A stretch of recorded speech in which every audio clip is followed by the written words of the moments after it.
What is up, everyone? Please take a second to hit that like button. The more likes that we get in a short period of time, the more people the algorithm will bring into the chat to come hang out with us and see what's going on. So please hit that like button and let me know how you're doing.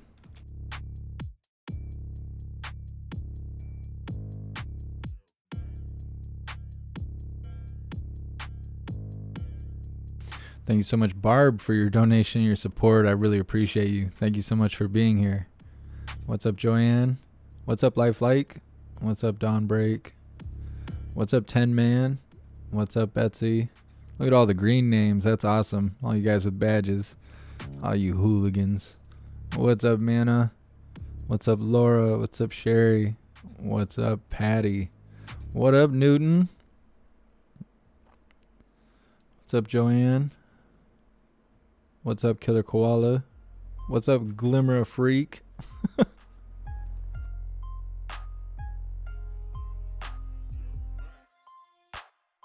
What's up, Fire? Mana. Yeah, I should put my glasses on. I will in a second. What's up, Skybird? What's up, King of Dorks? What's up, Crazy Eight Legs? What's up, Edward? It's pre-recorded for my protection. Yeah, you're probably right. You are probably right. What's up, DeLunatic? Thank you so much for the donation and support. You're awesome. What's up, Delilah? What's up, Miscellaneous Hardware and Chicken? What's up, Morcelli? And what's up, Dennis?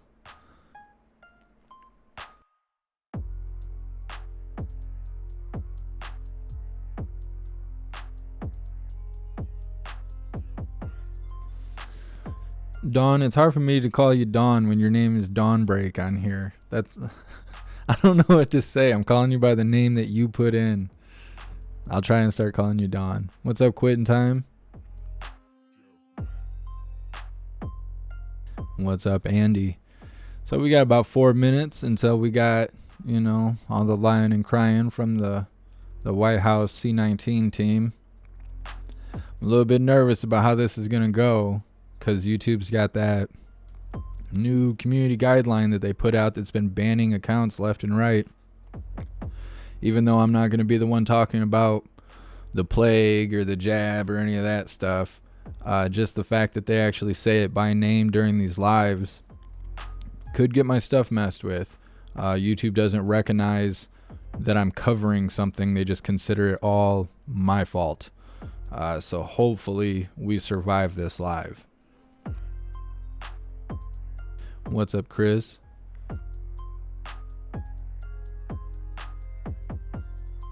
What's up, everyone on Twitch? What's up, J-Man?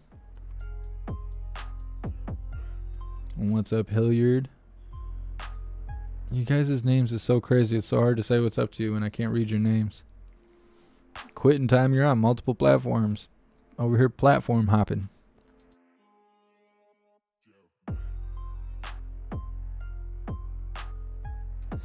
Odyssey's being so weird. I was getting error messages trying to set up a live again, and right now it's not showing.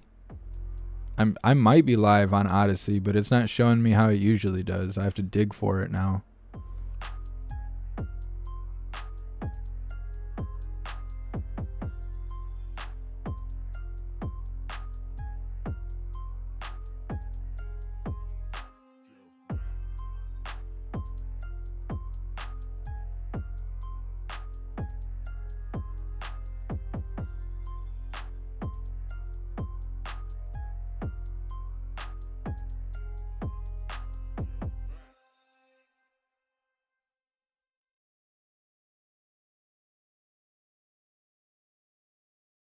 Yeah, I don't know what's going on with Odyssey.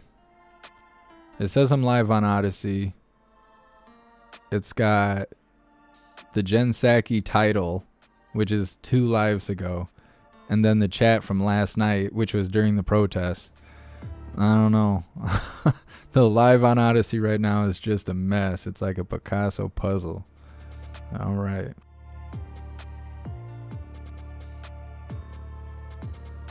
What's up, everyone on Rumble?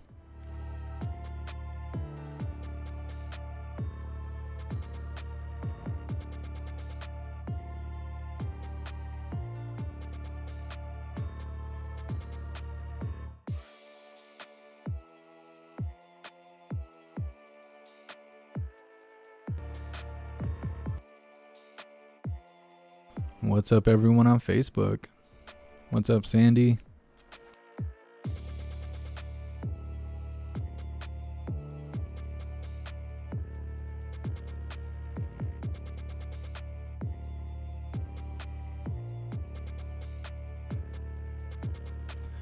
What's up, Sergio? Thank you so much, Delilah, for joining the membership program, and welcome to the family. You're officially a hooligan.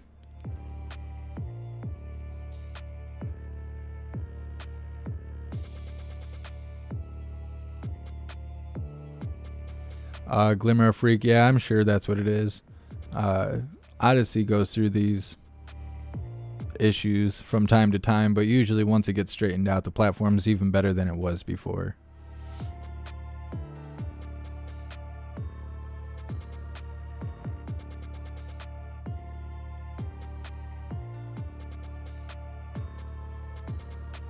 Yeah, I'm not sure if your name is Sherry or Cherry, but yeah, I'm sure they are. They keep talking about 2A. Anytime they talk about 2A, any elected official right now that's corrupt, they want to come for it. But I think it's kind of how people are in the comments. They know once they cross that line, there's no coming back. And so for us, we know that we want our freedoms. We don't want them to overstep or overreach. But if we were to use any kind of force, there's no coming back. And I think if they were to try and pursue taking away one of our rights, like the 2A, just blatantly, they know that there's no coming back from that. You know, eventually they'll push it to a point where words won't mean anything. You know, if somebody keeps lying to you over and over and over, once you've had enough, there is nothing they can say that is going to pull their ass out of the fire. That's the way it works. I don't know if they're aware of that, but that's how it goes. And I think they're going to eventually put themselves in that position where you're not going to be able to, you know, try and persuade the people to just take your sweet talk and not respond for preserving your rights. They're going to back themselves in a corner. I'm sure of it. What's up, Ken? What's up, Beer Hounds Beer Review? What's up, Jesse? What's up, Puck Biden? I know that's not how it's wrote, but for the preservation of my integrity in my channel, that's what we're going to say. But thank you so much for joining the membership program, and welcome to the family. You're officially a hooligan.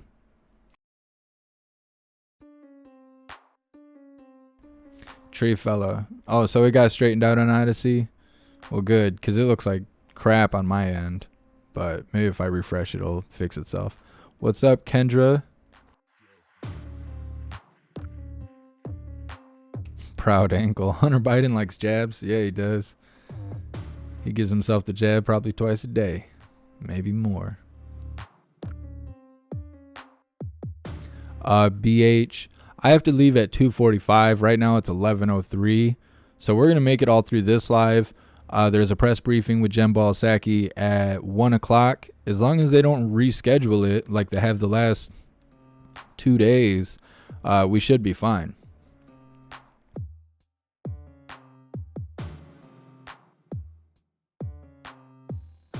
What's up, Roy? Thanks for being here.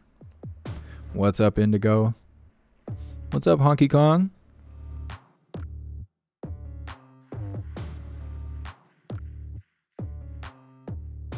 Yeah, I appreciate that, Ken. What's up, Adam?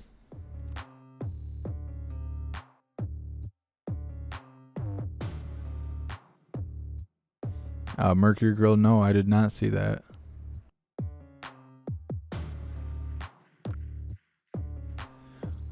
Unwanted ways. I don't think it's our place to necessarily, and this is just my opinion, I don't think it's really for us to draw the line in the sand. I think that we morally and constitutionally already have those lines drawn. And I've said this before. I've said this way back when Old Man Walter got in office. When it's time, you'll know it's time. You'll know. I don't think it's going to be like someone's going to blow a whistle. I think we're just going to know when it's time. I have it muted. My bad. And every day since, we've been laser focused on getting more and more Americans vaccinated. Driven by the president's 6-point plan, we continue to get more vaccines into arms and protect more people. Today, Doctors Walensky, Fauci, and Murthy will give you an update on these efforts, focusing on 3 key topics. First, the effectiveness of vaccines and our work to get more people vaccinated, including through vaccine requirements. Second, our work to bring Americans additional protection through booster shots.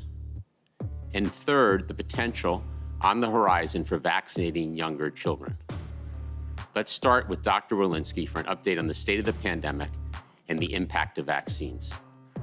And then Dr. Fauci to present on the effectiveness of vaccines and booster shots. Dr. Walensky. Thank you, Jeff. Good morning. Let's begin with an overview of the data. Today, our 7-day average of cases is about 106,400 cases per day, and the 7-day average of hospital admissions is about 8,300 per day. Both of these are about a 15% decrease from last week. 7-day average daily deaths are at 1,476 per day. You've heard me say it before. Vaccines are the most powerful tool we have to prevent COVID-19 infections, hospitalizations, and death. The power of vaccination is not just for the individual who gets the shot, it is also for those around them and their community. Today, I want to share with you new data that demonstrate just how essential vaccination is in our fight against COVID-19. About 185 million Americans have rolled up their sleeves and are fully vaccinated against COVID-19. Unfortunately, that leaves about 70 million eligible Americans unvaccinated, and these people are not evenly distributed. There are still places around the country where far too many individuals remain unvaccinated, and many states where vaccination rates are less than 50%, leaving themselves and their communities at risk and without adequate protection against COVID-19. We're beginning to see cases and hospitalizations decrease from their peaks in late August and early September. This slide looks at the 7-day moving average of cases, hospitalizations, and deaths in 3 groups of states. In blue, those states with less than 55% of their eligible population fully vaccinated. In yellow, those states with between 55 and 65% of their population fully vaccinated. And in green, those states with greater than 65% of their population that's eligible fully vaccinated. In the panel on the left, you can see weekly COVID-19 case rates. In those states with less than 55% of their eligible population vaccinated, case rates were consistently higher than in states with higher vaccine coverage. At the peak of the summer Delta surge, the low vaccine coverage states had a case rate that was over twice the rate seen in medium and high vaccination coverage states. In the middle panel, you can see the same trends are seen for weekly hospital admission rates for COVID-19, with low vaccine coverage states having higher hospitalization rates and remaining substantially elevated even as case total rates begin to decline. And in the panel on the right, deaths remain substantially higher in states with low vaccine coverage. These data make 2 points abundantly clear. First, COVID-19 vaccines are highly effective in preventing severe disease, hospitalization, and deaths due to COVID-19. Second, high vaccination coverage in your community translates into fewer cases, less of a burden on your local healthcare system, lower disease rates in your classrooms, and better health for those around you, including protecting children less than 12 years old who are not yet eligible for vaccination.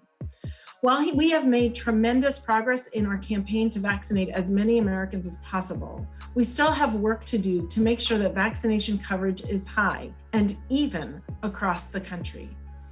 This week, CDC released a health alert highlighting the incredibly low rates of vaccination in pregnant people and those who may become pregnant. a group of people who are at high risk for severe complications from COVID-19.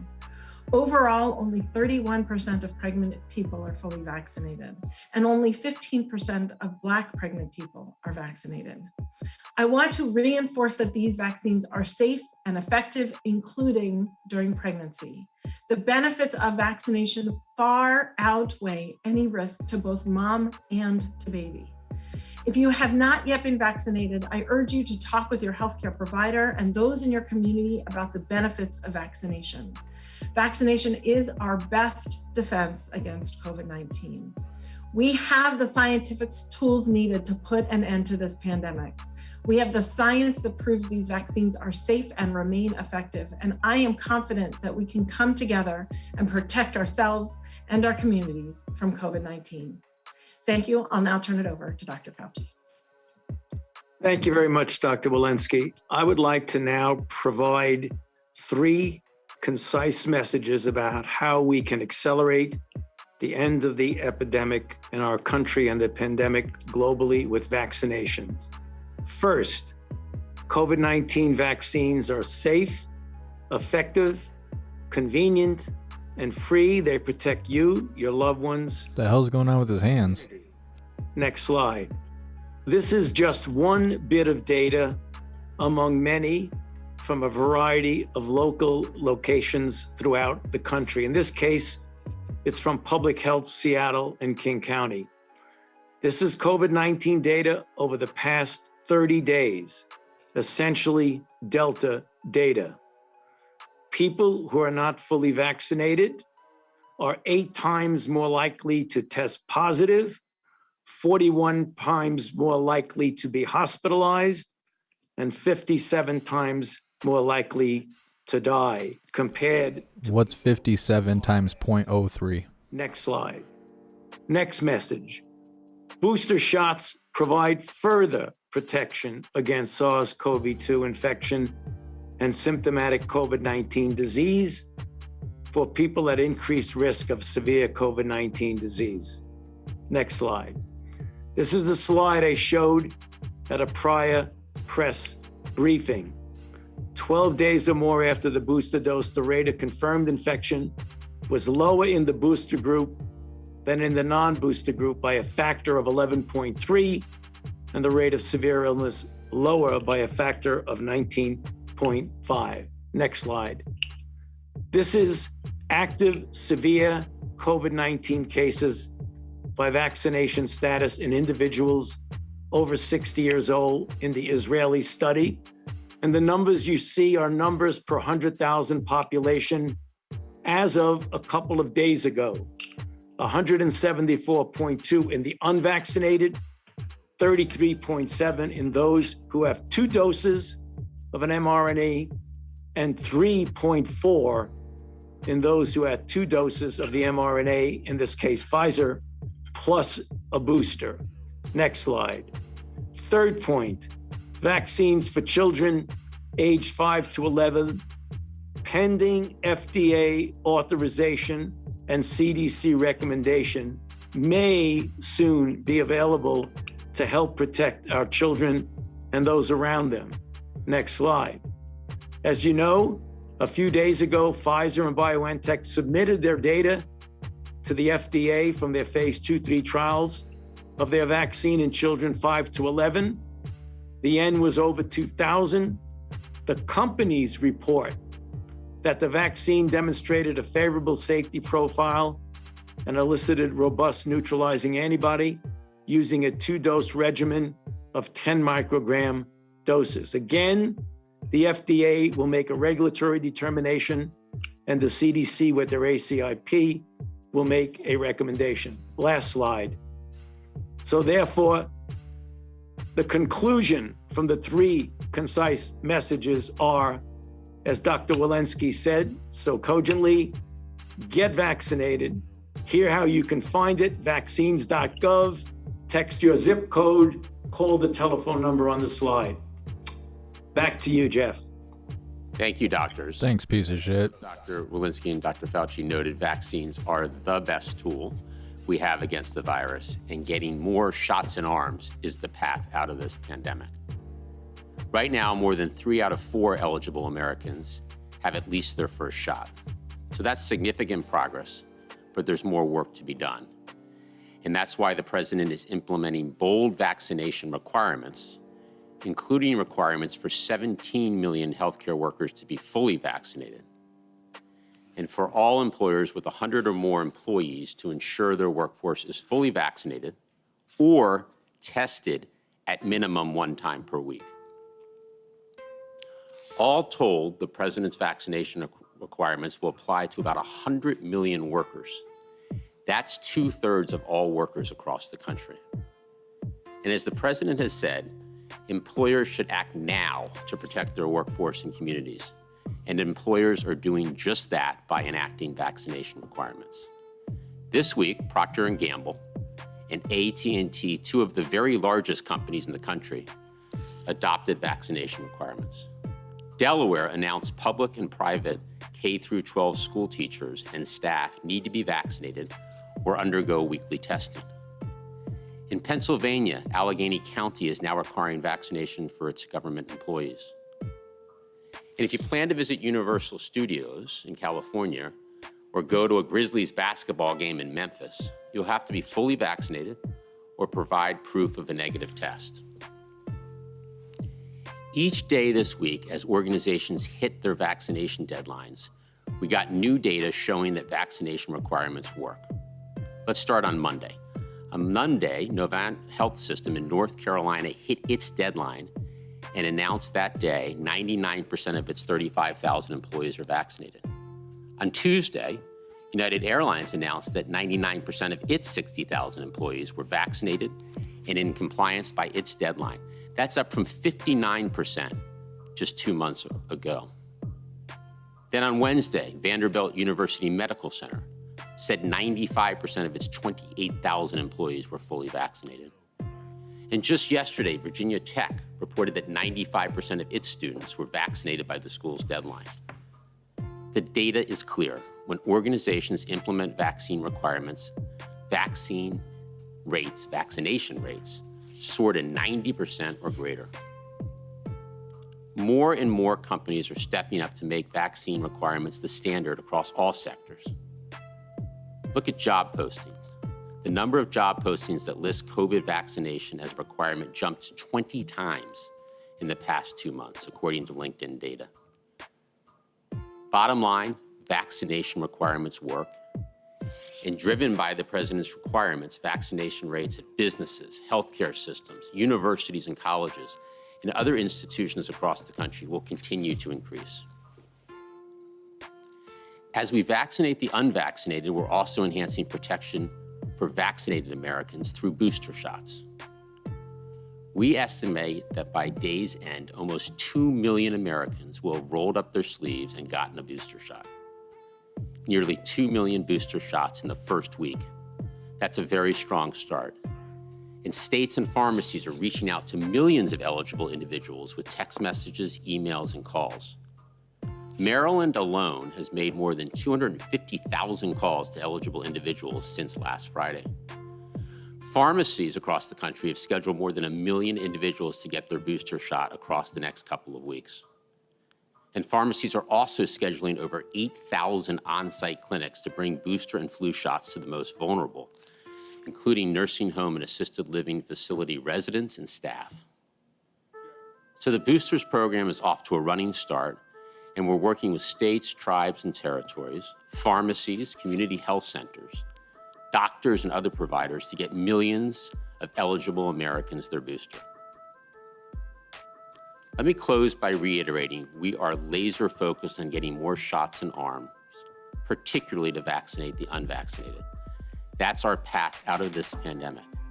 So if you're unvaccinated, please go get a shot.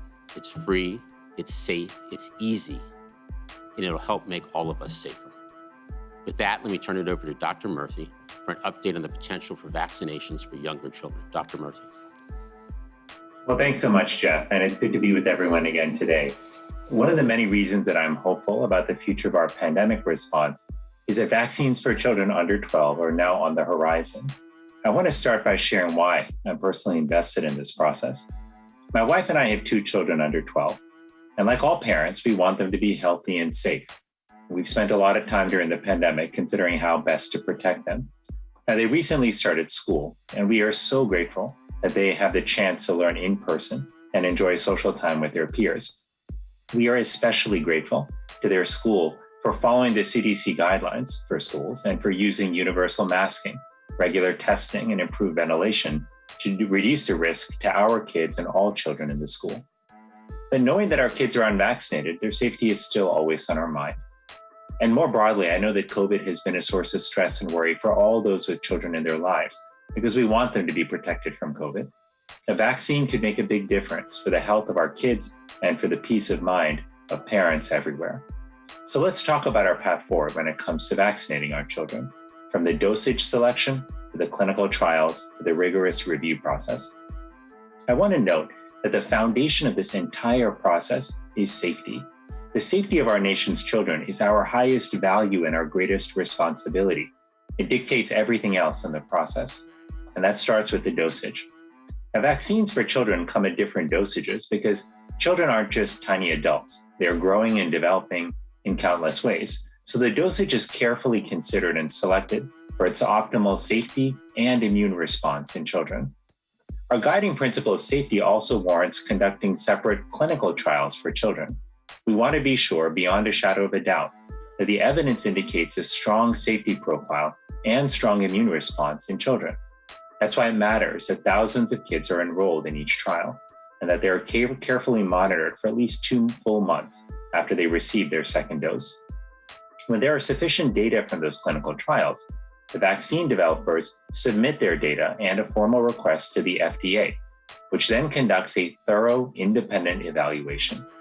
If the FDA grants the vaccine an emergency use authorization, or EUA, then the vaccine can be administered. But we have one more important layer of review.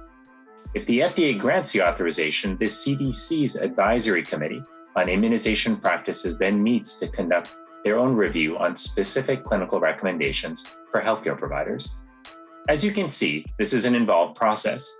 It's conducted by some of the most distinguished experts on vaccines, and the data and advisory committee proceedings are public for maximum transparency.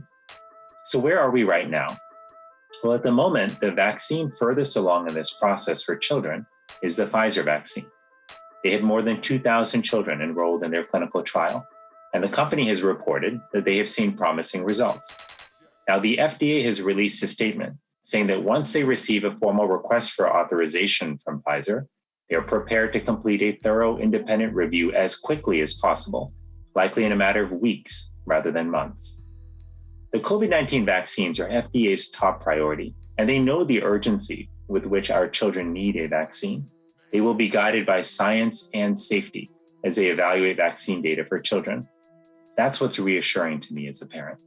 And that is why when a vaccine is available for kids 5 through 11, I will look forward to taking my son to get vaccinated. Until then, my family will be taking every step possible to protect our unvaccinated children from the virus.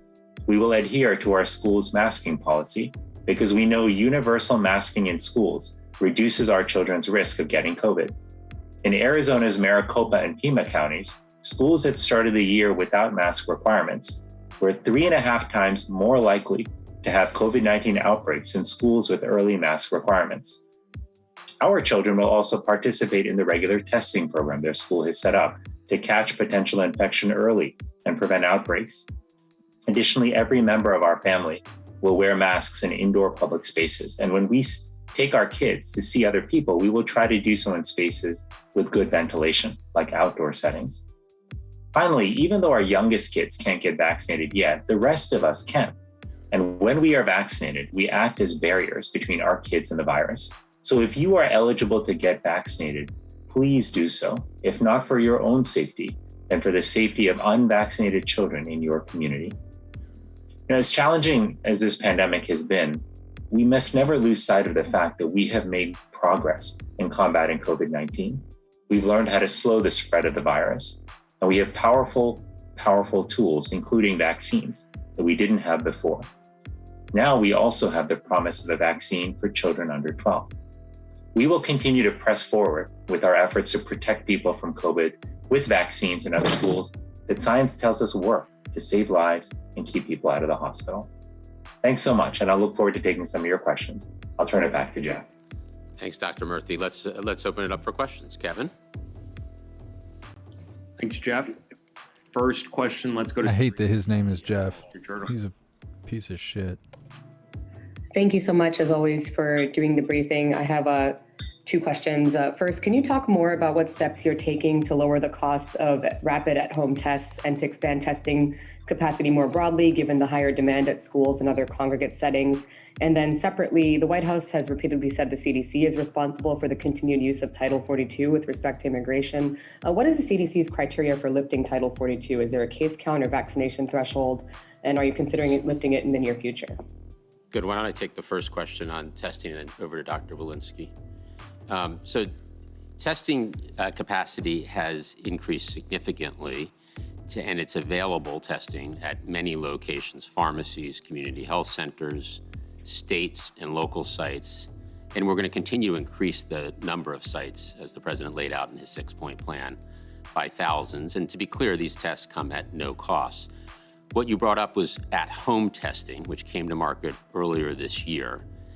These are clearly convenient and have become very popular and are in very high demand.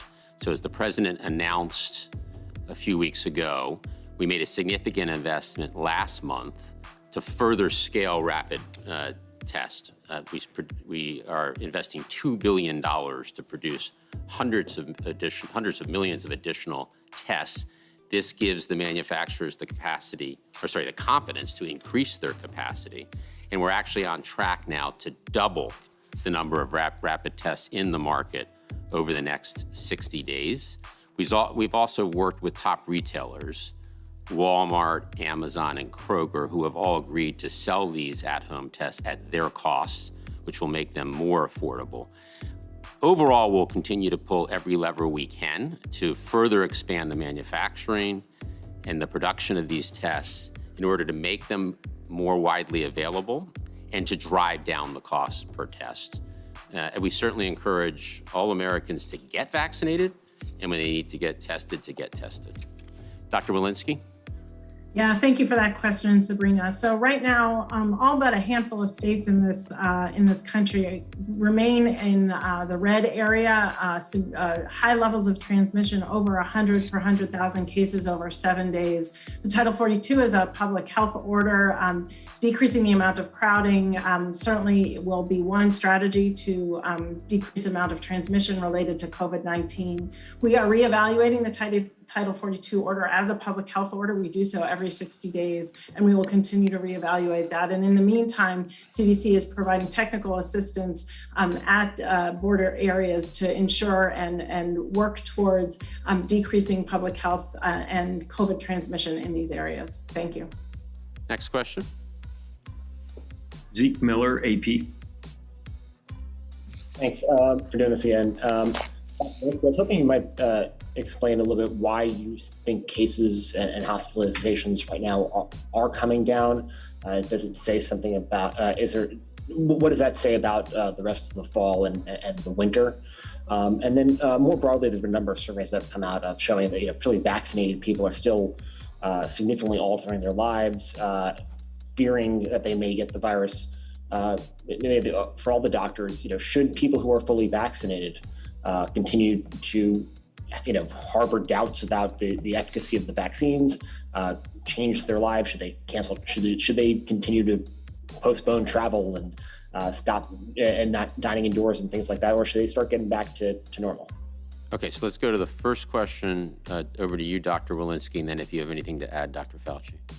Yeah, absolutely. I mean, we've seen this with all of our surges as they peak and then they come down. I think we're watching this very carefully, and we really understand that the impact of Delta might be a little bit different. But one of the things I think that's critically important now is, as these cases come down, the most important thing that we can do is to continue to practice the mitigation strategies that we know work. Of course, that's masking, hand washing, distancing, ventilation, but critically important, it's vaccination. So I think the future of where we go with this pandemic, with Delta and other potential variants, really lies within our ability to get this country vaccinated, and in the meantime, to double down on the prevention strategies that work. Dr. Fauci, anything to add there? Yeah, one point that I think is important to make is I think that the people who are unvaccinated, when they see the curves starting to come down, that is not a reason to remain unvaccinated, because if you want to ensure that we get down to a very low level and that we don't resurge again, we still got to get a very large proportion of those 70 million people who are eligible to be vaccinated who have not been vaccinated. We've got to get them vaccinated. So it's good news that we're starting to see a turning around of the curve and coming down. That is not an excuse to walk away from the issue of needing to get vaccinated. Second question on fully vaccinated people. Dr. Murphy, do you want to respond? These people are idiots. Sure. Thanks, Jeff. And Hazy, thanks for the question. So I think a couple of important points to make here. Number one is, if people are fully vaccinated, it's really important they know that they have a high degree of protection against the worst outcomes of COVID, against hospitalization, severe disease, and death. The bottom line is the vaccine saves lives and keeps people out of the hospital. And that's actually one of the reasons why many people who are fully vaccinated feel more comfortable actually going and visiting relatives and getting back to some of their day-to-day activities that they enjoyed pre-pandemic.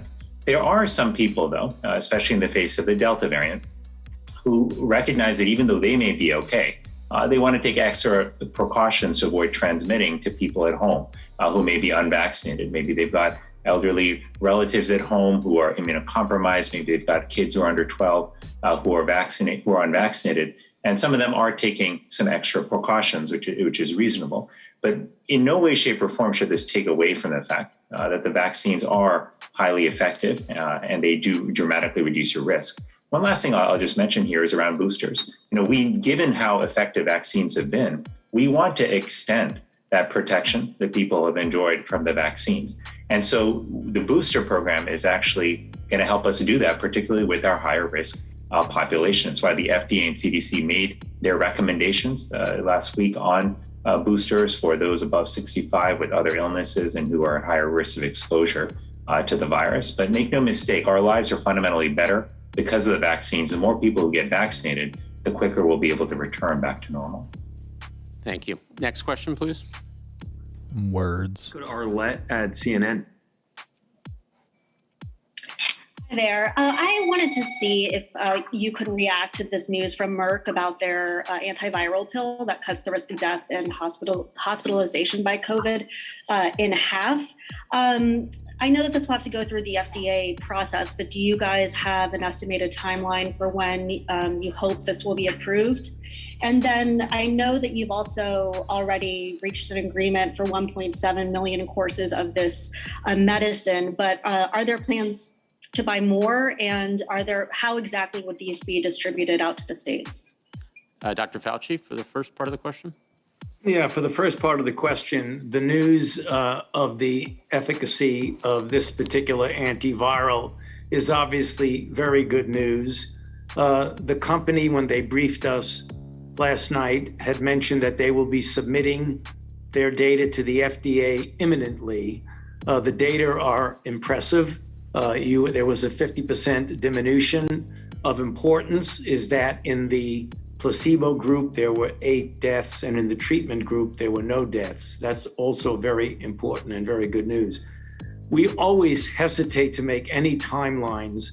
The FDA will look at the data and in their usual very efficient and effective way, will examine the data as quickly as they possibly can, and then it will be taken from there, because once a recommendation is made, then we go through the same process of getting the recommendation for its usage through the CDC.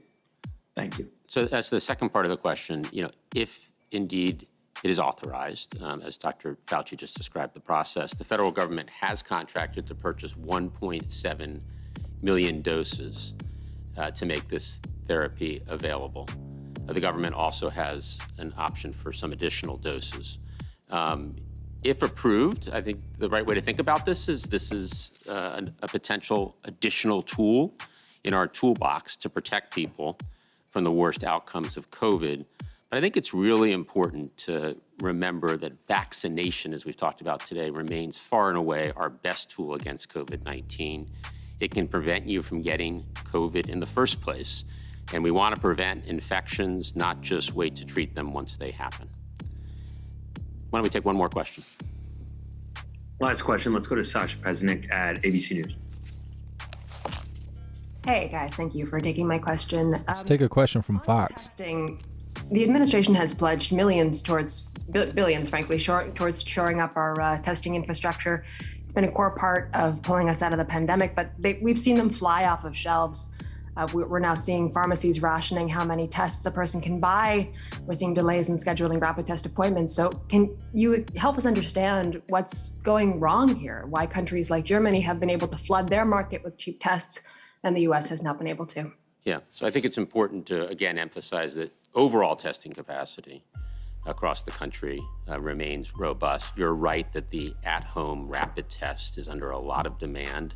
As I said, the manufacturing is scaling up significantly, doubling across the next couple of months. And we're just going to keep at it to encourage those manufacturers to increase capacity and to drive down the cost of those tests. So we will continue to pull every lever we can to increase the convenience of rapid at-home testing. Thank you for today. I hope everybody has a good weekend, and I look forward to next week's briefing. Eat shit. These idiots. I like how they word everything. Like they started off with pregnant people, as if anyone other than women could become pregnant. That was the first thing that they had that was really just doesn't make sense. And I like how they flip-flop in the same live stream. They say, oh, 80% of the country or whatever has already got the jab.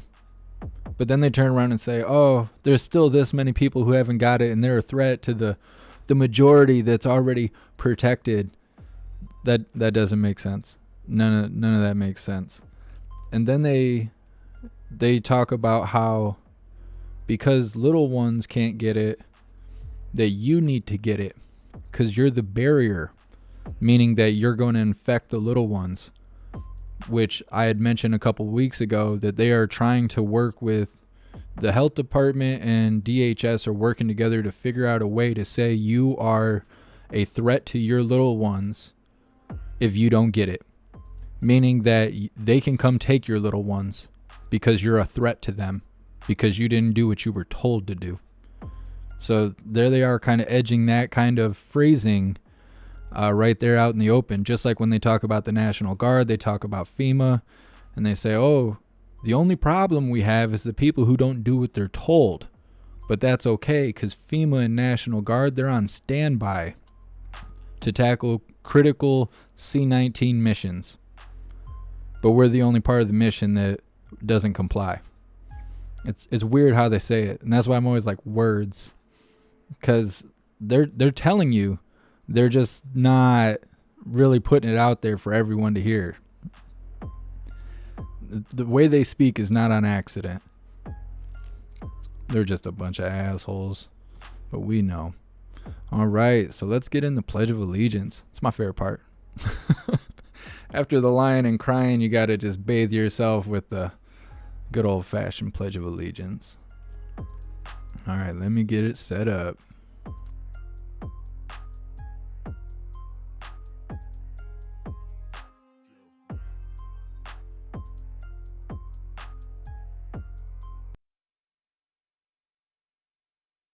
All right, join me for the Pledge of Allegiance. I pledge allegiance to the flag of the United States of America and to the republic for which it stands, one nation, under God, indivisible, with liberty and justice for all.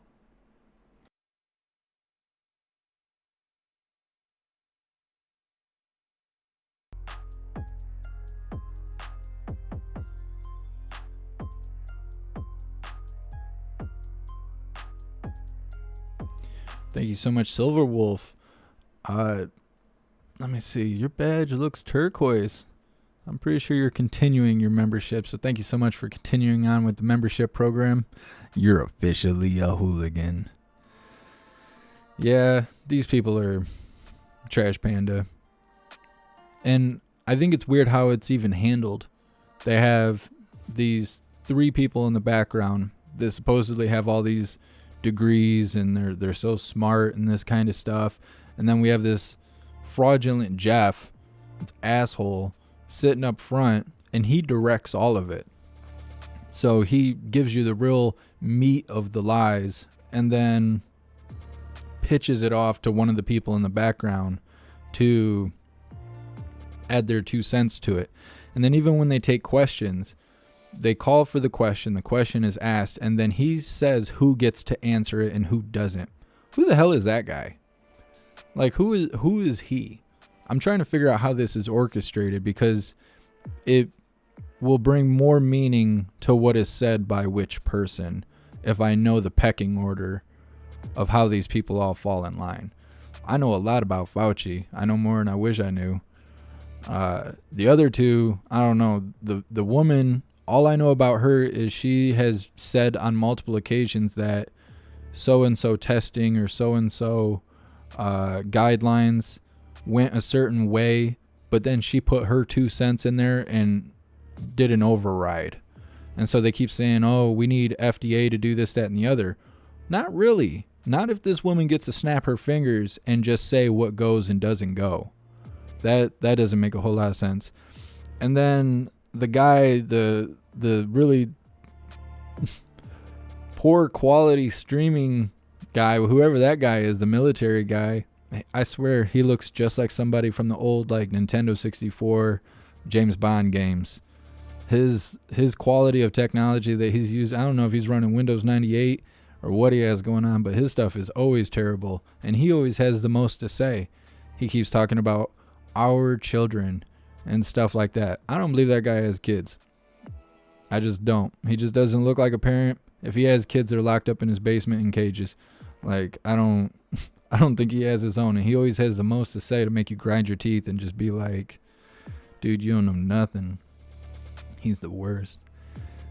So that's all we have going on right now at 1 o'clock in an hour and 18 minutes. We have Jen Balsacki, unless they reschedule, because they've rescheduled the last 2 days, which is why I've had to cut it short or not even be able to start with Jen Balsacki. I swear she's doing it on purpose. She's supposed to be on at 1 as of right now. So that's an hour and 18 minutes. We'll be covering her lying and crying. I've only seen clips of what she said the last 2 days, so I don't even have a whole idea of what she will be talking about. But we will be covering that. Hopefully they don't reschedule it. I do have to leave at 2:45 again today. I don't have to tomorrow. Today's the last day I have to, but we're going to cover it. I hope to see all of you there. Let's get some shout outs in. I know there's a few of you I didn't get a chance to shout out. Let's see. Thank you so much, Beer Hounds Beer Review, Lincoln Kane, Mark Hill, Atlas Spoke. Thank you guys so much for your donations and your support. I really appreciate all of you. Thank you guys for being here. If you are new, please subscribe or follow on whatever platform you are currently watching right now in order to stay connected. We go live every single day and sometimes more than once in a day. By subscribing or following, you're connecting yourself to the platform, but you're also helping my channel grow on that platform where new viewers may stumble upon it and have an opportunity to see what's actually happening around them. So please follow and subscribe. Also, join the Discord. The Discord is free. You download it on your phone. You can also use a PC. I don't really use it on PC. But if you download it on your phone, you go to any of my lives. In the description, you will find the link to my link tree. On the list, you'll find the link for the Discord. Follow the few simple steps and you'll be greeted with an automated message letting you know that you've done all you need to do in order to receive notifications for when and where we go live. There's also chat threads and stuff where there's awesome conversation going on 24 hours a day.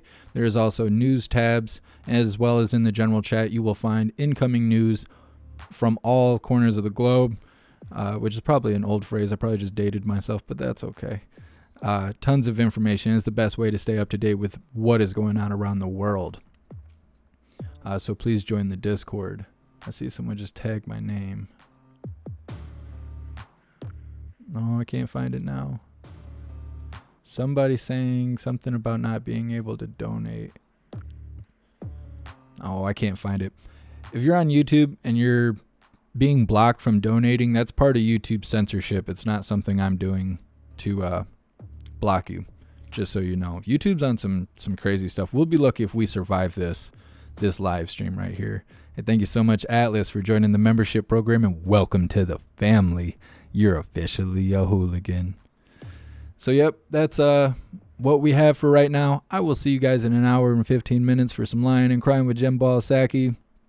It's always a good time, and I hope Peter's there today, because I don't think he's been there the last 2 days. So that's always a good way to end the week, with our man Peter showing up to ruffle the feathers of Jen Balasaki. So I will see you guys there. I appreciate all of you, and I will see you on the next live. Until then, stand tall, shine bright, and that's a wrap.